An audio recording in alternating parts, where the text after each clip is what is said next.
Hey there, zookeepers! Here's how to reduce litter in Planet Zoo. As your zoo grows, you might receive a notification saying that litter has become a problem. To see where it's building up, press H to open the heat map, then select the negative impact view. This will highlight the areas where guests are leaving the most trash. The best way to reduce litter is by hiring caretakers. They're responsible for cleaning up your zoo, so if litter is becoming a recurring issue, consider hiring more than one and training them to improve their efficiency. You can also assign them to specific work zones so they focus on the busiest areas of your zoo. Another important step is placing trash bins along your guest paths.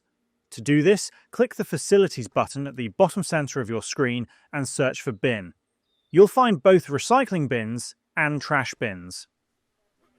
Place them throughout your zoo so guests always have somewhere nearby to dispose of their waste. With enough caretakers and plenty of bins, the amount of litter in your zoo will gradually decrease, keeping your zoo cleaner and your guests happier. And that's all of it. If this video helped, please leave a like or comment and subscribe to the channel for more straightforward guides. Thanks for stopping by, and see you in the next side quest.